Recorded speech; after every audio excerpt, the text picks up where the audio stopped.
All right, and another follow-up video on this. So finally that relay that was intermittent for the clutch that I swapped for the fans has given out. So the low speed circuit of the fan is now dead, and it's now operating at the high pressure speed of the fan. That's like your emergency backup. And you can see, is that fan? Yeah, that fan is dead. This one's going to high speed and it's cycling. It is still making set temperature. So let's get back here.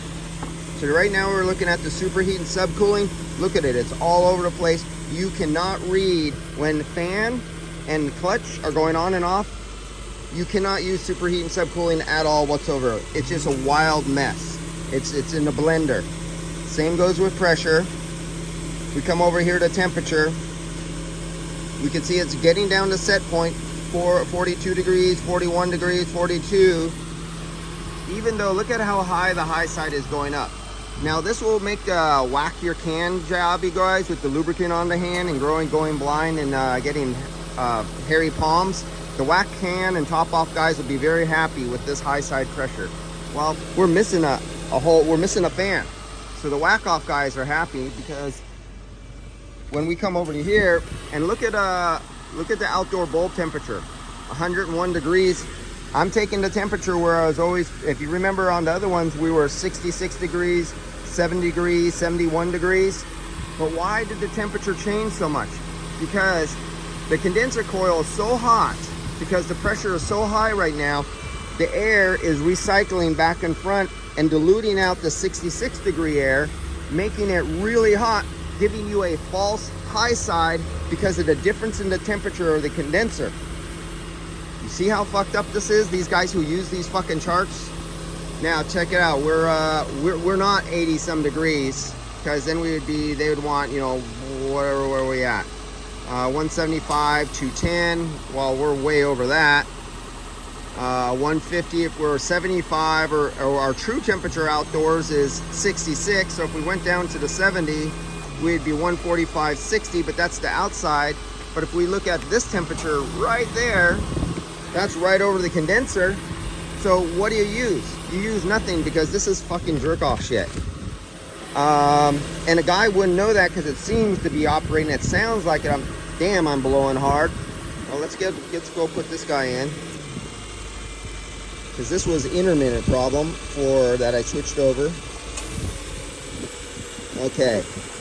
So now, and that's going to be hard to get out of there. It's the wrong size, but I'm just using it for emergency. They're ordering the right one. So now I got both fans going. Now look at the temperature and listen to the cycling. And the superheat and the subcooling are drastically different. Oh, and I have it on recycle mode too. That's another thing. I wanted to show you the superheat and subcooling until that problem arose from the intermittent problem with the thing. I wanted to show you what happened to the outside temperature. Okay, now we're gonna let it stabilize. It really changed here. Nothing changed in setup, except we're hitting minimum. Now look at, because we're cycling, we cannot get a steady state on our superheat or a subcooling. As long as the clutch is cycling and fans are cycling, you cannot use it. You can't even use pressure and temperatures. Those are all out the windows. So let's load this thing up again. Oh, where's my my outdoor temperature? 65 degrees in the cabin, because remember, see that 65 degrees? That is the temperature sensor that is inside the fresh air right there. You see right there, I got it out now. But that's 65 degrees in here. So now let's put it loaded again. Let's get it off recycle and go back to where we were in our very first videos. There, we're off recycle. We're taking fresh air. Let me put this exactly back the way it was before. Open up all the doors. Let's see if I could get this in here without hitting the blower motor and making it make a lot of noise.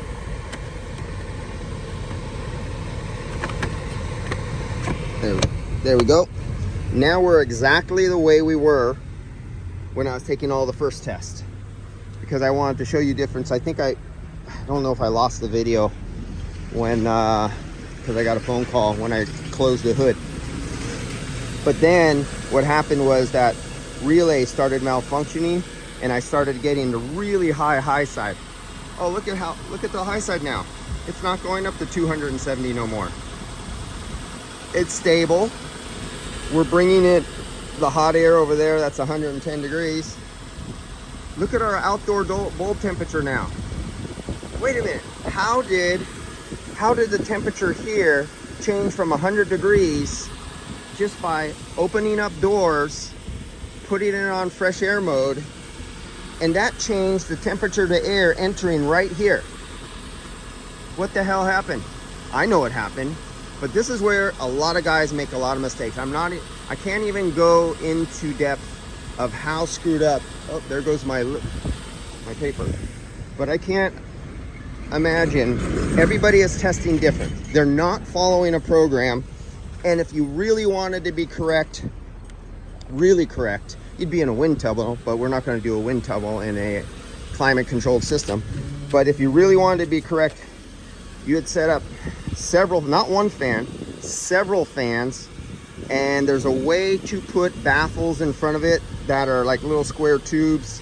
You get really carried away, and you make laminar flow that flew across the floor, not just in one center part of the car and off to the left and the right and over the hood, that you would have a constant airflow set. Let's say you want 35 miles an hour, 65 miles an hour, and you would set it up from a distance because you'll entrain some air from outside too, and you'd blow over. It gets a little more complicated. It gets into, yeah, we won't go there, but look at the steady state. And now remember, this was 100 and some degrees, 90 some degrees, 110 degrees.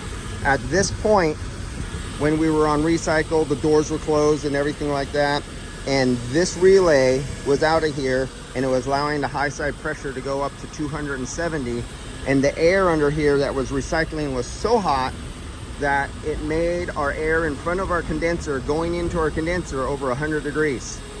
Do you see what just happened? How many of you can fathom that and understand what just happened, and how can that screw up your numbers, especially the guys who believe in topping off and getting a hairy palm by whacking off cans? See you guys later.